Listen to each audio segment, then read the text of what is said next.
Hello, and welcome to Ending Physician Overwhelm. I'm your host, Dr. Megan Mello. I'm a family and obesity medicine physician, as well as a certified life coach for physicians. In this podcast, we talk about how the learned habits of people-pleasing, perfectionism, and a lack of boundaries show up in our lives and how they contribute to burnout, exhaustion, and overwhelm. The healthcare system is broken, my friends, but let's not wait for it to be fixed in order to feel better. Hello. Well, my friends, we have made it. We are today on episode 100, which I am calling Just Start. I have to just acknowledge 100 episodes. It's something that I'm working on and something I encourage in those of you that I work with, right? That we have to acknowledge and celebrate something that's meaningful. I dreamt for several years of podcasting or blogging or doing something else to express myself, something other than patient care, something other than being a mom. I've always been someone who's enjoyed writing.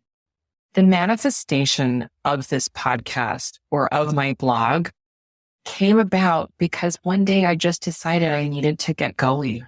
I needed to just start. And that's what we're going to talk about. As high achievers, as physicians, so much planning has gone into creating our entire world, right? We didn't just decide to be a doctor and then call ourselves a doctor, right? There was a very long prescribed path in order to get there that for many of us started way back in maybe high school. Some of us dreamed of being doctors as young children, right? Probably weren't planning for it in quite the way as when we became high school or college students or maybe afterward, right? But we still are often those long-term thinkers. That has many benefits. We tend to be cautious, thoughtful people who can work hard, right? And sustain the dream to get there.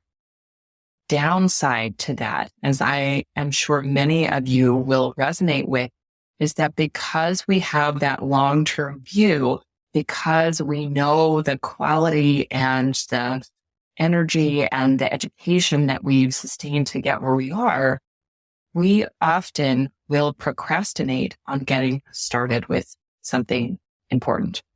And that is often, in particular, something that is important to us. Let's put again, an exercise plan in there. Let's put a creative endeavor like a podcast or a blog, or perhaps you have some kind of other dream, but it isn't quite perfect yet. You haven't quite gotten started getting going and things are holding you back. We need to talk about this, especially when it comes to something that matters most to you, something that is a want or a desire of yours. You are probably inclined to put it off, right? Because you are so busy taking care of other people and you likely have beliefs about the quality that has to go into it, that you need a perfect plan. We need to unpack that today, and we're going to do that in a few simple lessons. Lesson number 1, most of the time, for something that is important to you, perfect knowledge is not required. What do I mean by this? Again, in our education, we spent so many hours studying. We spent time studying physiology, anatomy, medications, pharmacology, right? So many things. And of course, as we later learned, many of those things might not have even been correct, right? But they were what was known, what was published, what was taught to us at the time. You know that in your medical knowledge, your knowledge has shifted over time, right? You have learned more, you have let go of old ideas that are no longer true.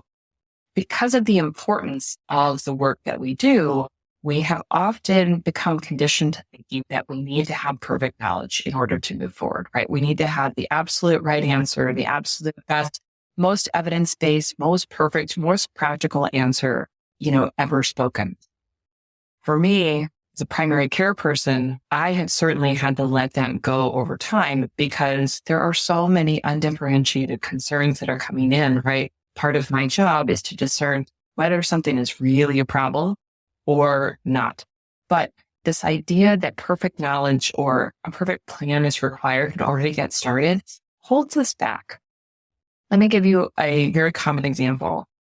When it comes to creating something like an exercise plan, again, because we're perfectionists, because we don't have all the time in the world, we might think, well, in order for exercise to count, I need to find the perfect workout, right? That is the perfect blend that is going to be just right for my body, that's going to maximize my result, is going to fit into my schedule and be the right thing. I would love for all of those circumstances to magically occur to us, but that's probably not very realistic. And if you think that that is the way that things need to go, you will never get there because you will spend your time in internet research and you'll be distracted by something that your friend is doing, and you will never actually make the time to have it happen. Instead, we need to pick a good enough and get started, even if that means a walk for 5 minutes around the block on a daily basis just to get going. That is a good enough place to start if you are not currently doing any exercise. Again, we are so inclined to blow right past that and think that's not good enough. That's not going to do anything. The goal is creating the habit. The same is true of any important endeavor. If you want to start something creative, if you want to learn how to do something, if you want to make changes in your habits, if you want to let go of people pleasing and start setting boundaries, we need to start small and be consistent. We don't need a perfect plan. We aren't going to snap and wake up tomorrow and be different. We need to not let perfectionism hold us back. Issue number 2, or lesson number 2. We need to befriend our anxiety and fears. What do I mean by this?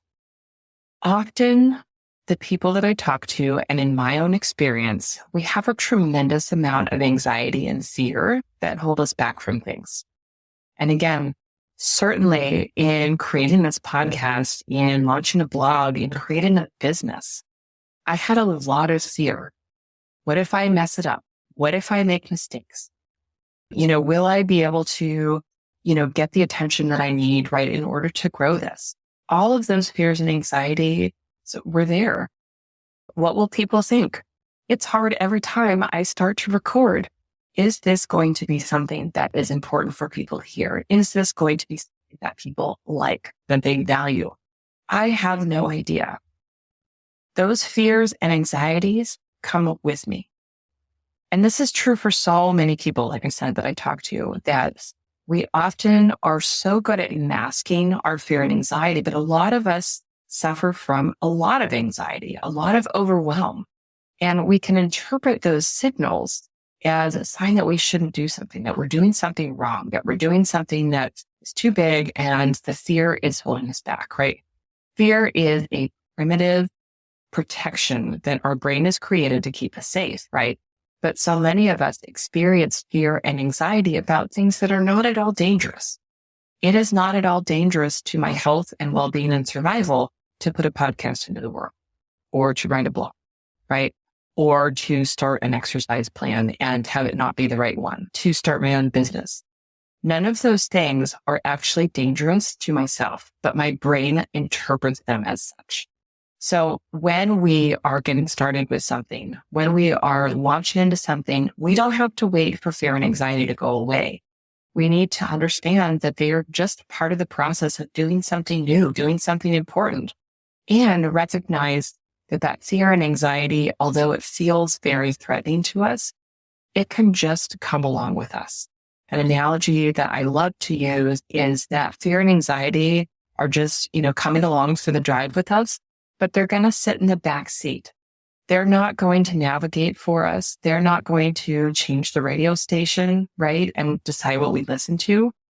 They're just a part of the process. I don't have to have them go away. I don't have to kick them out of the car, but I also don't have to listen to them. They're just here, and that's okay. Lesson number 3, you are more likely to regret inaction than you are to regret taking action. This is really important.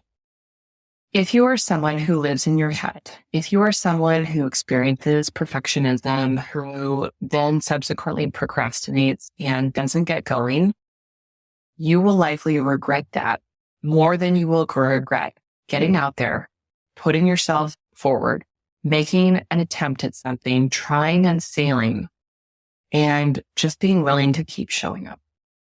It's okay if you want to run a marathon, but you never end up getting past, let's say, a 5K.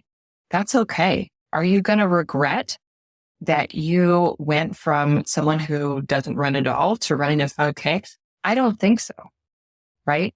But if you never try, if you never reach out and, get the support and, do the steps to move forward, then you're sitting in inaction and that doesn't feel very good, right? If we're talking about something like exercise, of course, then, there are consequences for our bodies, right? Of not getting going with exercise. But more importantly, if you've got big dreams and ideas and you are holding yourself back because you feel, oh, that's too scary. Oh, that would give me too much anxiety. What if I fail? What will people think? When you let those things hold you back, you will not achieve the greatness that you are capable of. And I'm not talking about, basically Oprah or Beyonce or anything like that, although more power to you, right? If that's who you are. But what I'm talking about is living into your intentions, going after the things that you want, whether they are things for your career, things for your health, things for your family. Take action. Be bold. Take small, consistent steps forward. Even if it feels messy, even if it feels challenging, even if you mess it up, because you will, because we all do. It's so important that you agree to just get started rather than letting fear, anxiety, perfectionism hold you back. These are, as I said, the very real consequences of a lot of the training that we do and the acculturation as high achievers, right? If it's not good enough, then it's not worth doing. If it's not good enough, then I should hide it from the world. If it's not good enough, then I just never get started and then I don't have to disappoint myself. I would rather continue to try and experience failure and be disappointed and be there for myself and kind and compassionate for myself and figure out what do I do next and move forward, then continue to sit back and wish and hope for things but never get started, right? That has us even more living up in our head, being small, being unwilling to have the adventure that we all deserve. And again, this can come up with big things and small things, but so many of us are holding ourselves back. You might be holding yourselves back from, again, something related to your health that you really want for yourself. You might be holding yourself back from some kind of professional pursuit that you're really interested in. Perhaps you really want to move your career in a certain direction. Perhaps you want to change your job. Perhaps you want to work in a different way. What's holding you back? And does it need to? Perhaps you want something different in your personal life, right? Perhaps you are wanting new relationships, new friendships, a change in your marriage or your partnership, a better relationship with your kids. You don't need a perfect plan to get going. And it's normal to feel some fear and anxiety when you're being vulnerable with other people. Those things are normal. And we cannot continue to interpret them as signs that we are doing something wrong. It is normal to try, fail. And it's okay if we feel some embarrassment or even some shame. We can dust ourselves off. We can be there for ourselves and move forward. Let's not continue in this existence that we cannot try and fail, that we cannot dare to do something audacious, that we cannot do something that's important to us. I see so many people holding themselves back, and these are the things that keep them stuck. Again, believing that perfect knowledge is required, and perfect knowledge and or execution is required. It is not. befriending your anxiety and fear and not letting them hold you back, just normalizing that it's okay for them to be there, but they are no longer in charge of you. 3, you are more likely to regret inaction than you are to regret taking action, trying something, putting yourself out there, being willing to try something and fail and reassess.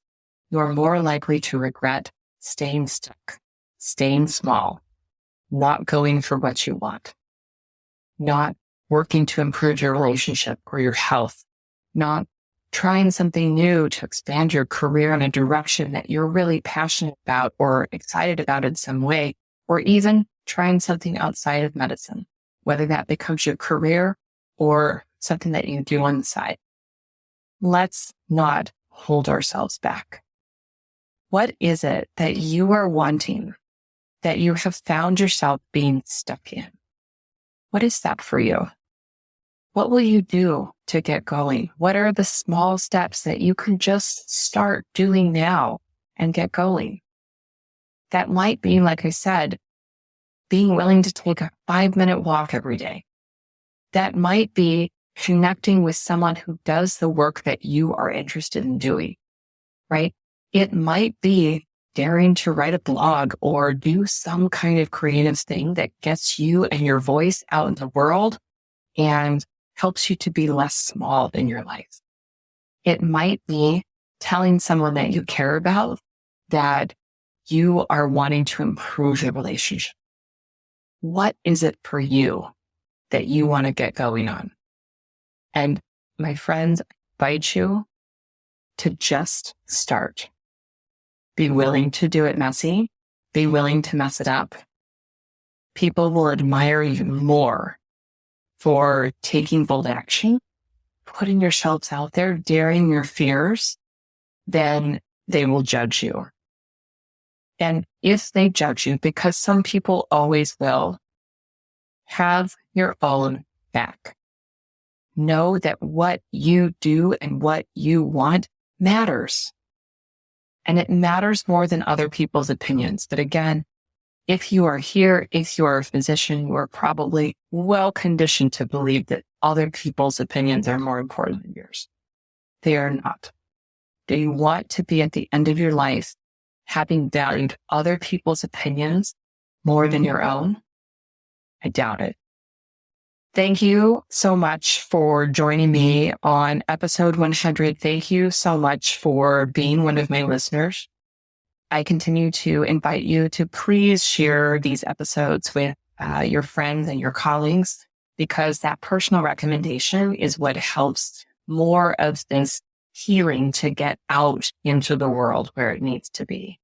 Physicians and healthcare professionals for too long has just shut ourselves up in duty and silence. And it's important that we understand that many of us have been hurt and that there is healing possible, even if you don't make any external changes. That's what I have for you this week. Thank you as always. And until next time, take care.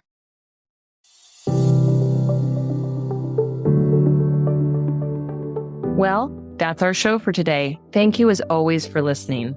To learn more about my coaching programs, head to www.healthierforgood.com. And if you love this podcast, please drop us a review on iTunes or support the show by clicking the link in the show notes. Until next time, take care.